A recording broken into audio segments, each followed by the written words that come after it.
can't sleep, trapped in my own mind. Anxiety. Drowning in the darkness, just can't see the light. Depression. Doubtful, insecure, can I really do this? Imposter syndrome. I'm alone, unloved, just feel invisible. That's loneliness.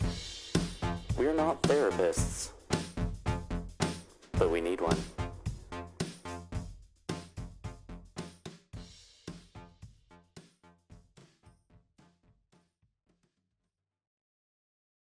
Hello, and welcome to We're Not Therapists, but we need one. The podcast where we have honest and vulnerable conversations about our mental health with one another. I'm Jay. And I'm Anthony, and neither of us are therapists. But we're trying to help ourselves and each other by sharing our experiences and feelings. In this show, we'll deep dive into topics like anxiety, depression, self-esteem, trauma, and more. We'll talk about how they affect us, how we cope, and what we've learned along the way. We're not doing this to bash or blame anyone, especially our families who may have contributed to our mental health challenges. We're doing this to heal and grow, and hopefully inspire others who can relate and open your mind to your own healing. We also want to warn you that this show may contain some sensitive and triggering content. We'll be talking about personal and painful things that happen to us and how they still affect us to this day. If you're not comfortable with that, or if you feel like you need professional help, this show may not be for you. But if you're ready to join us on this journey of self-discovery and self-improvement, we're glad to have you. We're not experts, but we're honest and we're not alone. Now, let's start the timer. Jay, how do you feel today? I'm still really tired, but that's because we're following a few minutes after recording last week's episode where I was also really fucking tired. But besides that, I mean, I'm good. I did have some calories before we started recording, and so I'm actually in a little better position than I was because my calorie deficit today was a little steep, and I needed more because shortly before we started recording, I got very angry at nothing and threw a box across the room because it was annoying me. And then that is when I was like, hey, you've only had 400 calories today, guy. You should probably eat. And so I did. I'm feeling a little calorie lacking myself. Yeah, we went to the gym before we did this. And it was a good workout, but we've been doing an hour at the gym every time. So it's been just a lot. And yeah, I think I'm just a little hungry and a little tired. Well, I have yet to have an opportunity to make it to the gym this week. So, yeah. It's something that I've been trying to make sure I do for myself. Because if I let it slip, I will let it slip. Well, and I had all good intentions, but my job held me later than usual today, and so I didn't get the opportunity. And yesterday I was going to go to the gym, but then all of a sudden last second I got invited to the game, and I was like, well, shit. So I'm eventually, it's going to happen. I'm very disappointed in myself, but I'm also understanding that I'm really, really, really busy. Yeah. Well, I don't think you should be disappointed in yourself. I mean, shit. It was just like we were talking about last episode. Everything so busy right now. Like, we're all incredibly busy. So I was criticizing myself until I realized that besides like the few random flips, I'm actually still following like my calorie diet and stuff like that. So I'm like, you can't be hard on yourself. You're literally still doing what you can. Yeah. Well, and like even when we were on vacation, I tried very hard to make smarter choices when I wanted, like most of the time. I did let myself go sometimes because, you know, it's vacation. Oh, hell yeah. But like, I mean, last night at the game, I ate chicken strips and french fries because I was like, well, shit, I'm about to have beers. Hell yeah. And I have not had enough today for those beers. No, you need something to soak that up. Yeah, I've learned the hard way how shitty I can get with a few drinks on no calories. Feel a little kanky. Oh my God, no. Kanky around here. I get super fucking sick and it's terrible. Yeah, it's funny because one of the days we did pizza at this local place in Joe's parents' hometown, or not hometown, where they live, their town. And we ended up ordering like this Greek veggie delight pizza because we're like, we're getting pizza, so let's do something that's not going to be like super dense in cholesterol. Yeah. And yeah, we ended up doing it, and I loved it. It was so good. It was all veggie. So it was little things like that where I was like, you know what, I can make little smarter choices. We were at Universal one of the days, went to Universal Epic Universe, which was absolutely incredible. It was so fun. That's fun. Yeah. And we went to the restaurant that was in the dark universe called Das Steakhouse. And steak is That's spelled nice. It was steak spelled Stake, because it was all Hammer Horror Monster themed. And it was really good, but I ended up ordering the chicken skewers with like butternut squash and roasted carrots, and it had a chimichurri on it. And I was like, I just don't want to get like a burger or a sandwich or something and then have to walk around with that on my stomach all day in the fucking heat. Oh my gosh. I will say, doing this diet, that bloating is noticeable now. Ooh, yeah. Well, and I was so glad I didn't, because then we immediately turned around and went out and were in the heat for like hours and hours. We ended up waiting in like one line for nearly 2 hours, and it was so hot. And I did not hydrate myself as well as I thought I did. So I'm just sitting in that line like, fuck, I need water. And yeah, I was really glad I made that choice. So, little things like that. But yeah, we were talking in the last episode about commenting on Facebook. Comments. And I will tell you, the other day I made this comment on one of my friend's posts. And I didn't realize it was her mom that I was making a comment about. And I wasn't super nice, but I also wasn't super shitty because I could just be an asshole.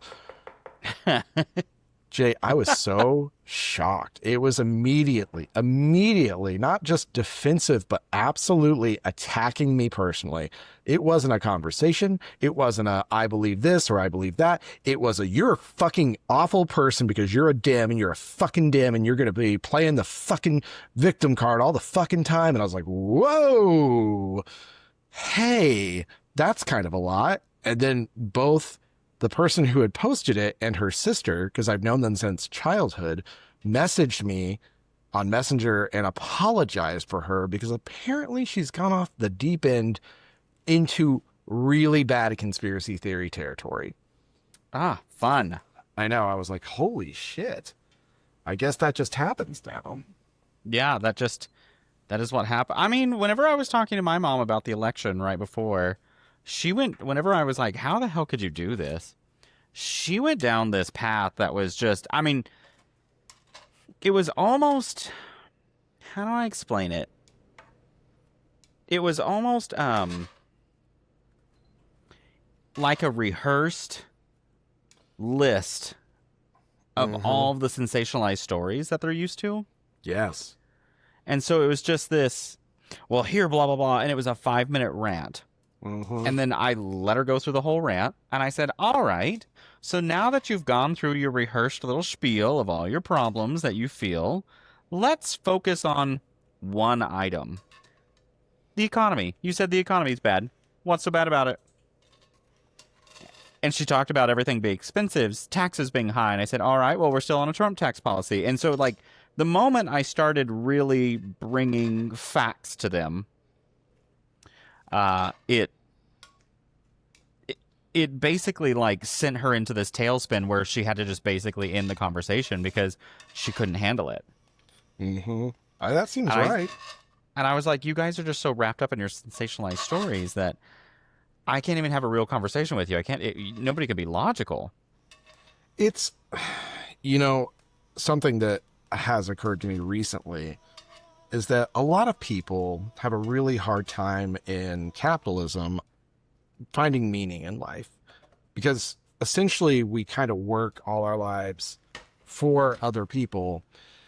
And unless we have something we're building outside of that, it's not really for us. And so people try to find meaning in specific things. And recently politics has been a very easy thing to find meaning in.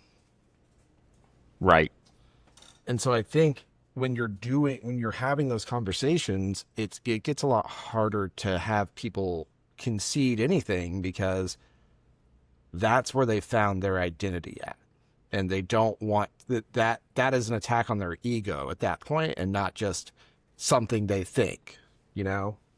Well, and especially my parents' generation, if you try and question them, the idea that what they've come to a conclusion on and what they're wrong on is just asinine. Like, they already came to their conclusion of what they understand, so they don't have to think on it anymore. And so how dare you question them because they already know their conclusion in their head? And that is so interesting to me, how you could be so closed on your thought process that you're not even interested in hearing the other side. Like, I fucking listen to the other side all the time, which is why I keep getting further and further down my own path, because I'm like, holy shit, you guys are like crazy, cuckoo for Cocoa Puffs. Like, I understand thinking the Democrats are crazy based on your side, because you've gone so deep down your path that suddenly now being a realistic... Oh, sorry, go ahead. I apologize. Oh, I was just like, that suddenly being a realistic human being is insanely, like, liberal, and it's so baffling to me. Baffling. Well, and it is kind of wild because a lot of what I get feedback from people who are very deep into Republican propaganda territory is sort of conjecture, like a he said, she said, this is what I heard, but I can't tell you exactly where I heard it or what it, like who said it. And I'm just like, I can watch a video right now today of mass, like, unmarked men apprehending people in public and disappearing them in unmarked vans. And that's ICE. And so we can see what's happening with this. We can physically see it. We have videographic evidence. And it's sort of like with the assassin in Minneapolis, where people are already saying, oh, no, he was hired to make Republicans look bad. I've seen people say it already. Yeah, And for sure. What the fuck? You guys are just really reaching for anything to stay in there. To make yourself feel justified. Yeah. And it does kind of go back to what we were talking about last episode, where I'm just like, you know what? I think I'm at a point now. I'm just going to let them. Because I can't control how people think. I can't control how they feel. I'm never going to be able to do that. There's no way I can fix it. Yeah. So I'm going to let them have their crazy fucking insanity. I kind of wish I had some of that. It looked really, really fresh and I'm hungry.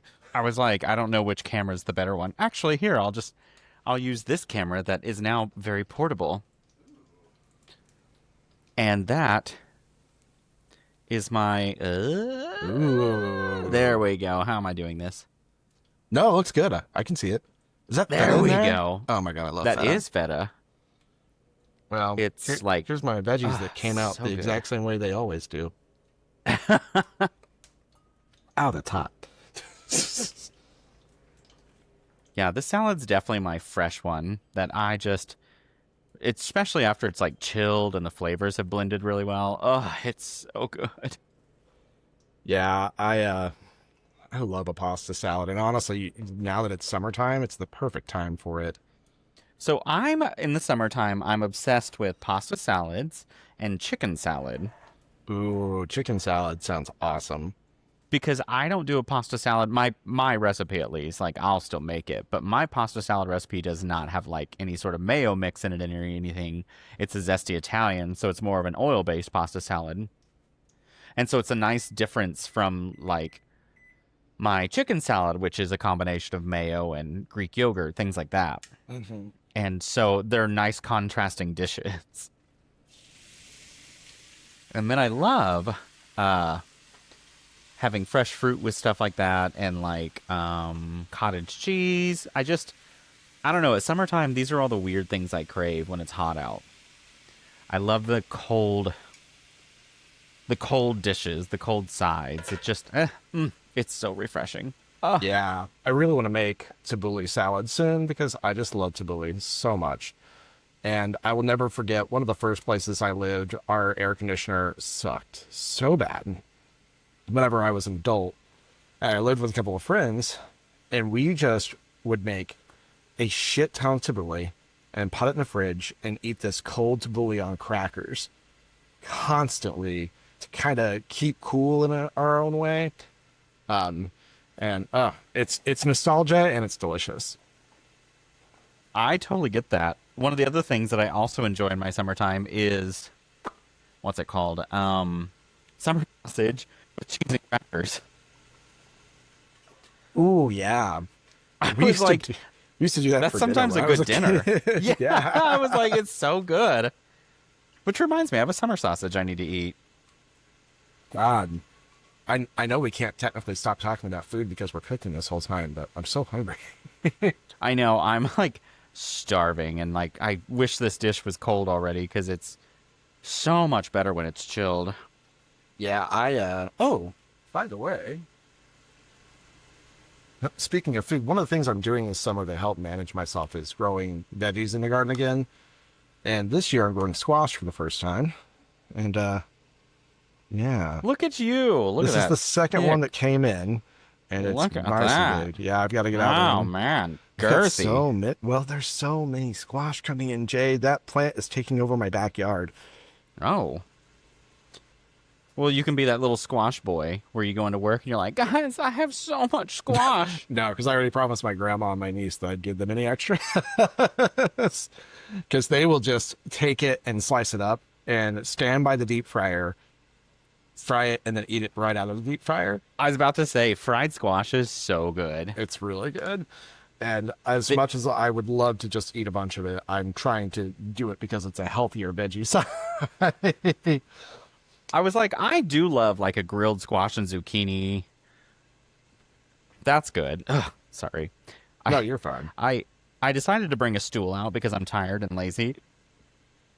And so I've been sitting on a stool this entire time. My stool is currently occupied by another laptop that's running this other camera. It's very excessive. You know what? I'm sitting here looking at the blank space on my counter. So here, you guys can have the look at my veggies while we're standing here. I mean, on my other camera, you're just watching me scoop and staring at a lemon. So I like that lemon, though. It's very aesthetic. I know it feels like I'm very Martha Stewarty right now. You are very Martha Stewart, but that's true all the time. That's a good thing. It's a good thing. It's a good thing. Yeah, now I'm glad I did this because now I've got food after. I still got to finish washing and stuff, but I don't know how you feel about it, but I've really kind of enjoyed the God damn, I have too much shit. I've really enjoyed the cooking aspect of this show now. Oh yeah, I like that we're doing something while we're doing it. Sometimes I get annoyed with all of the prep work and all the cleanup that comes along with it, but every time honestly, I prep it, I'm just like, this fucking show. I mean, it's good because it's a good way for me to get stuff like this done. No, I'm kidding. Well, I'm doing the gym for that. Sorry, I was making a Family Guy reference. I know you were. But yeah, I don't know. I feel like lately with the current state of things, it has just been so hard to find peace of mind in day-to-day life, and so I'm trying to build that in for myself in different places. Yep, I totally understand that. That has been a major focus of mine recently, is finding where I can put myself at a little bit of ease in life. Yeah, well, it's that and trying to get more comfortable accepting that The unacceptable. yeah, things that just should not be acceptable, but like shit, like okay, I was born in a time that during my middle age, we're going to be in extreme political turmoil, extreme political unrest, worldwide tension, and I can't do anything about any of that. And so how do I reconcile trying to just live my life with all of that happening? Yeah, And I'm like, fucked. Yeah, and so I've got to figure. I mean, I can what's the other option? Because I didn't get to choose it. This is the hand that I got dealt. This is these are the cards. So what the fuck else am I gonna do? Yeah. And Like, yeah, yeah. It's just, I mean, I keep saying it's tiring because I think I'm just fucking tired, but it's tiring. Like, it's like what can exhausting. I do to keep distracting myself? It is so exhausting, and I think it's just a matter of like, I don't know. I'm trying to refocus myself on things that I can control, things that I can do, and trying to just sort of let go of what other people think. And I mean that of not just in what other people think of me, but like accepting the fact that if I do things the way that I want to do them and live my life the way that I want to live it, that people aren't, I'm not going to make everybody happy. People are going to be upset. And I need to accept the fact that people are going to not like some of the decisions that I make. Yeah, same. And Also, that face I was making was not about you. yeah, I know. No, what was going on there? Okay, so I went to the Oasis Cherry Topo Chico on my first drink, and Oh, then I switched to Truly Original Lemonade, and oh, it those was things just, are sweet. it was just such a fucking punch in the Yeah, face. it's a lot. And I don't know how they're so sweet when they're still only 100 calories, just like everything else. Look at the ingredients. I guarantee there's like a sucralose of some sort in there. Filtered water, alcohol, natural flavors, contains less than 2% of citric acid, lemon juice from concentrate, cane sugar, sodium citrate, sucralose. Yep, there you go. I don't remember it being this sweet. Because I Trulies are not usually that sweet, but those lemonades are very sweet. I think because I'm like getting off of more and more sugars, I think it's like noticeable. Like sweet things are getting more and more noticeable progressively. Yeah. Because I this weekend went to one of my favorite restaurants, Picasso's, which you've been. Oh yeah, that's right. I sat on their patio and I was like, I'm gonna have a glass of wine and order a piece of cake or a dessert. Which the dessert I wanted, I was hoping would be available, but it wasn't. But they said, hey, this month we have a pride cake. And so it's like 7 layers of cake, and each layer is a different color and a different flavor. It's all fruit flavored. And I was like, oh, that sounds delicious. And I got maybe a quarter way in, and I was like, I can't anymore. Cake And has always been too sweet for me. it was so sweet. And they came out and they're like, do you want a box? And I was like, honestly, no. It's too sweet. And they're like, oh, is it bad? And I'm like, no, no, no, no, no, no, no, no. It is not your fault. I am not blaming you guys at all. I think I've been cutting back so much lately on sugars and sweets that this is just drastically sweeter than I'm used to now. They punch in the face when you do that. And I'm like, it is definitely no negative on the chef. The flavors of the cake were delicious, but even when I tried to like skip eating the icing, it was just noticeably sweet. Although it does make me wonder if after you left there, if they got a lot more people saying that the cake was too sweet. I mean, it was so fucking sweet. It almost made me upset to the stomach. It was so sweet. And I'm like, wow, I can't do this anymore. Yeah, I can't do sweets very often. I'll do them from time to time, but I need savory foods if I'm snacking. Every now and again, I'll eat sweets, but usually it's just like to keep my blood sugar up. Reggie, what are you doing? Ooh, broccoli. Yum, yum, yum, broccoli. I needed something to put in my face. But Yeah, I totally understand that. I just don't order soda like I used to and don't drink it like I used to. we do the soda stream now. And I really like our soda stream. I missed it while we were gone. Always. Sorry, go ahead. Oh, sorry. I was watching the dog again. I never got into our soda stream. I tried, but I just didn't. And I don't know why. I probably just wasn't at a point in my life where I was ready for it. I like Because it. that happens where you're just like, I'm going to make changes. And then you don't really want to. The soda stream was like an economical change. It was very much I want to reduce the footprint that soda is taking up in my house. And I drink both like Dr. Pepper and I drink a lot of like fizzy water to keep myself hydrated, but also not get disinterested in water. And this was a really good way to sort of make it as I use it. And it just has reduced the amount of recycling shit that we throw out all the time, the amount of cans that are sitting around the house, the amount of like space that's taken up in the fridge. It's just been nice.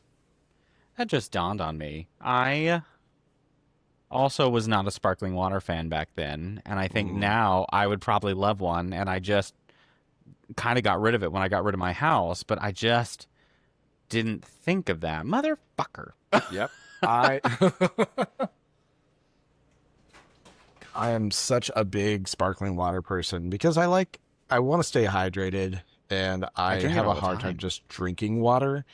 Granted, I'm drinking it right now, but that's because it's what's on hand and I'm hot because I'm cooking.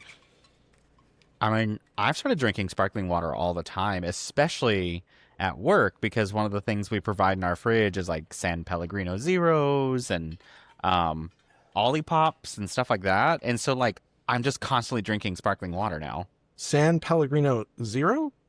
Yeah. Before, did it have calories? More, I guess. I didn't think sparkling water had calories. I thought the San Pellegrinos were more sugary. Hold on. Oh, maybe they are. I'm gonna look it up because I I could just be wanna wrong. know. I'm just thinking off. It's one of those things where I'm like, should the water have calories? But yeah, I just started reading this book called Let Them by Mel Robbins. Which you probably heard me say Let Them a couple times. It's because I'm trying to like get that in my head, but I think you would be interested in it. It's about understanding. It's about sort of like letting people be people and giving them space to be themselves and them space to not like you, and like understanding that by doing that, you're giving yourself a lot of wiggle room to not dictate your actions on how they think or feel. Oh, yeah. That's definitely, over the years, stuff I had to focus on to make sure that I wasn't reacting to them, basically. Yeah, well, I'm still doing it. And, you know, I find myself doing it in little ways. And I also find myself wishing that I was doing other things sometimes. And so I was like, you know what? I always like a self-help book. It's been a long time since I've read one because I haven't had to for work. And I think I'm finally getting past the trauma of my previous job to enough of a degree that I can start doing things like that again. And so I was like, you know, I want to pick this up and see if I like it. And I'm like a little under halfway through, I think. And it's good so far.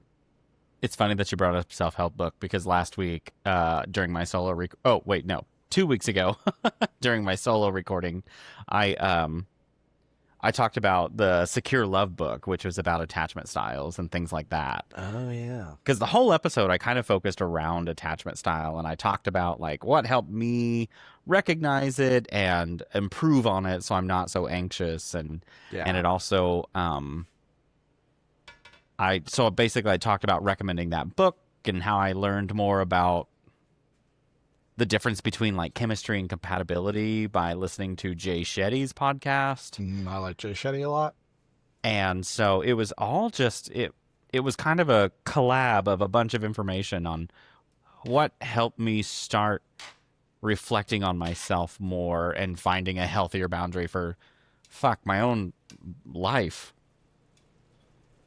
Yeah, there are a few books out there that are like that to me, and I think this is going to be one of them. Oh, wow. Because I struggle so hard with what other people think. I think about it way too often, and I've done better, of course, as I get older. But I'm also in the space where I'm like, you know, I only get this one life.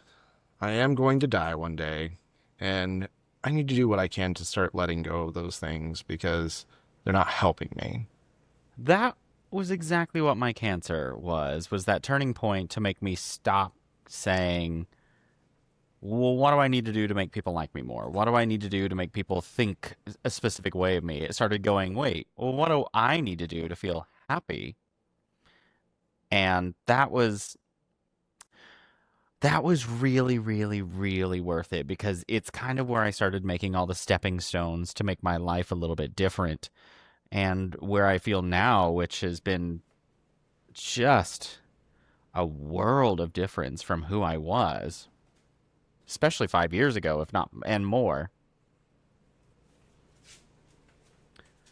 Ooh, I could also give credit to, which I know you would appreciate this, Rachel Bloom, because of her show Crazy Ex-Girlfriend. That might have been the first original trigger for me of mental health. I started going, oh, well, she's making this more fun, so I need to be more aware and focused. I love that show. And, I will say the first time I started watching it, I didn't like it for the first couple of episodes. It's a little tacky. Well, it's because I didn't realize that it was done in its own way on purpose. Yeah.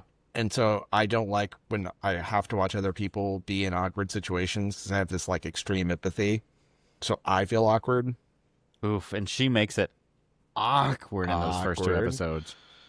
And so listeners, if you haven't watched Crazy Ex-Girlfriend, I think it's on Netflix, and it is so I don't think it is anymore. I think right now, I think it's hard to find. Oh, shit. Well, it's worth it. I don't know what, whenever you're listening to this, look for Crazy Ex-Girlfriend because it is such a good show. And it really does highlight a lot of mental health issues that we have as a society. And we don't really, I don't know, we kind of, her character, you see her as this sort of crazy woman, but she's also struggling with these mental health issues that she's not addressing because of stigma. And has a lot of issue with parental neglect, things like that. Yeah. I mean, she ties in a lot of issues, and they're real issues that she relates to, and she made an entire 4-season series about it. Yep. And it's really good, and this is a good way to close this episode out. So I think it's fantastic. Go check it out. Something to check out. We'll see you next week, listeners. Bye-bye. Bye. And we're out of time. Thank you for joining us today on our show. As you can see, therapy is not always easy, but it can be very rewarding and healing. If you want to follow our journey and see how we progress, tune in next episode for the continuation of We're Not Therapists, but We Need One. Join us on our socials, TikTok, Facebook, Threads, and Instagram, and email us at nopenotttherapists@gmail.com.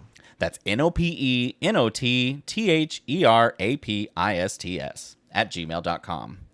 We would love to hear your thoughts on our journey, or any questions you have that we can help answer. Until then, stay safe. Mental health is a serious and important issue that affects millions of people around the world.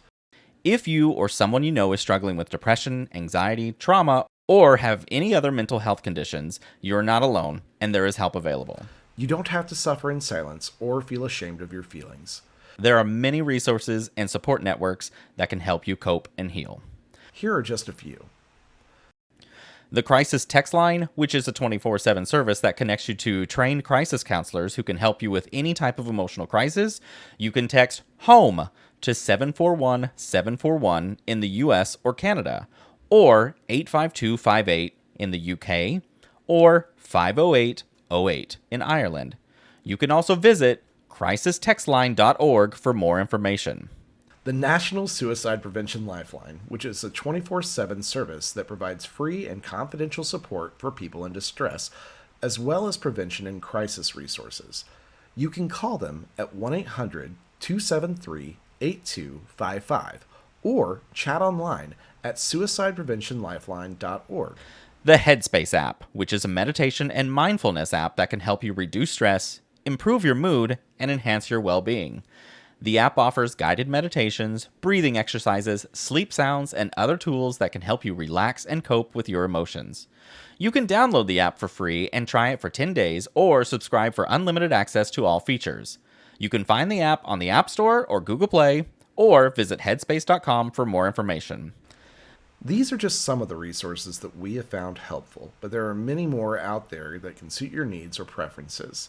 The most important thing is to reach out for help when you need it, and to know that you are not alone.